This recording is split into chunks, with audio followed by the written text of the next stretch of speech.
In verse 7, he says, I will establish my covenant between me and you and your descendants after you throughout their generations, for watch this, an everlasting covenant, to be God to you and your descendants after you.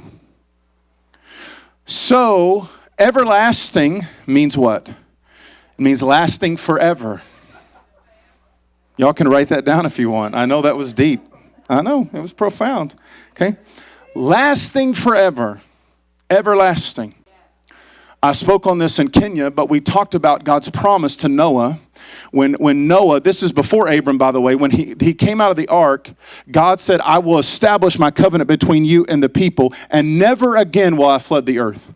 And here is my promise. I'm going to seal my promise with a sign in the heavens. And it's called the bow in the clouds on the day of rain in Ezekiel. And the Bible says, and the similitude and the likeness of the Lord was like the bow in the clouds on the day of rain. And Ezekiel saw his glory and the sapphire throne, right, of the Lord. And the reason, if you've ever seen a rainbow in its entirety, a rainbow is actually a full circle. I didn't realize that until I was in Maui. Leslie and I were in Maui a few years ago, and we got the privilege of taking a helicopter ride. And we flew over Maui, the island, and we were in the waterfalls, like right at the waterfalls. And for the first time in my life, I looked out over the helicopter and I saw a 360 rainbow. And I said, I told the captain, the pilot, I said, that rainbow's a full circle. He goes, oh yeah, that's a rainbow. Rainbows are full circles when you see them in their entirety.